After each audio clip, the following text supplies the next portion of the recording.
ഇവിടെ മനസ്സിലാക്കേണ്ട പ്രധാന ഇഷ്യൂ എന്ന് പറയുന്നത് യുണൈറ്റഡ് നേഷൻ വരാനുള്ള സമയത്ത് വലിയൊരു പൂജ്യമായിട്ട് അങ്ങ് മാറും. അതാണ് പറയാൻ പോകുന്നത്. കാരണം അതിൻ്റെ സാമ്പത്തികമില്ല, ഈ പറയുന്ന കാര്യങ്ങൾ പറഞ്ഞാൽ കേൾക്കില്ല. അതിനകത്ത് ജോലി ചെയ്യുന്നവർ ആൾക്കാരുടെ എണ്ണം വെട്ടിക്കുറച്ചു, ഗ്ലോബലായിട്ട് പ്രാധാന്യമില്ലാതായി. ജിയോ പൊളിറ്റിക്സിൽ യുണൈറ്റഡ് നേഷൻ്റെ ഒരു സേ ഉണ്ട്, അവർ പറയുന്നൊരു അഭിപ്രായമുണ്ട്, അതിനും പ്രാധാന്യമില്ലാതായി. അതാണ് ഈ ഗാസയിൽ നടന്ന ഇസ്രായേൽ ഹമാസുമായി ഇഷ്യൂവിൽ അമേരിക്ക പറഞ്ഞത് തീർന്നോണം. അതല്ലാതെ ഇവിടെ ഒരു കാര്യത്തെപ്പറ്റി പറയുമ്പോൾ ഒരു ഡിസ്കഷൻ, നെഗോസിയേഷൻ, നിങ്ങൾ മനസ്സിലാക്കേണ്ടതാണ് ഹമാസിന് നെഗോഷിയേറ്റ് ചെയ്യാൻ പോലും അവസരം കൊടുത്തില്ല. ഇത്രയാണ് സംഭവം. ഇത് അംഗീകരിച്ചോണം, അനുസരിച്ച് മുന്നോട്ട് പോയിക്കോണം.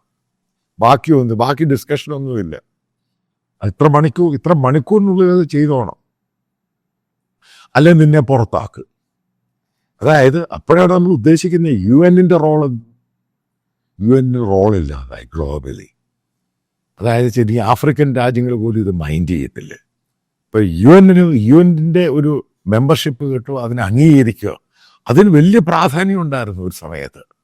അത് പൂർണ്ണമായിട്ടും ട്രംപ് വന്നിട്ട് ദൂരെ കളഞ്ഞു. യു എന്നിന് ഒരു പ്രാധാന്യമില്ല, സാമ്പത്തികമില്ല, ഒന്നുമില്ല.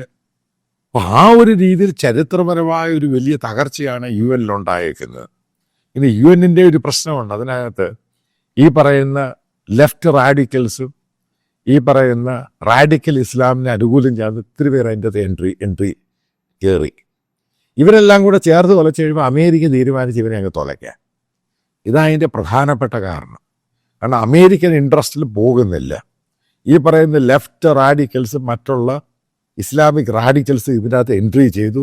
ഈ പറയുന്ന ഇസ്ലാമിക ടെററിസത്തിന് അനുകൂലമായ നിലപാടെടുക്കുന്നു. ഇതിൻ്റെ പേരിൽ അമേരിക്ക അതിനെ തുലച്ചത്. അപ്പോൾ അതോടുകൂടി മനസ്സിലാക്കേണ്ടത് ഈ ഗ്ലോബലായിട്ടും മറ്റുള്ള രാജ്യങ്ങൾക്ക് പറയാനുള്ള ഒരു പ്ലാറ്റ്ഫോം അതില്ലാതായി.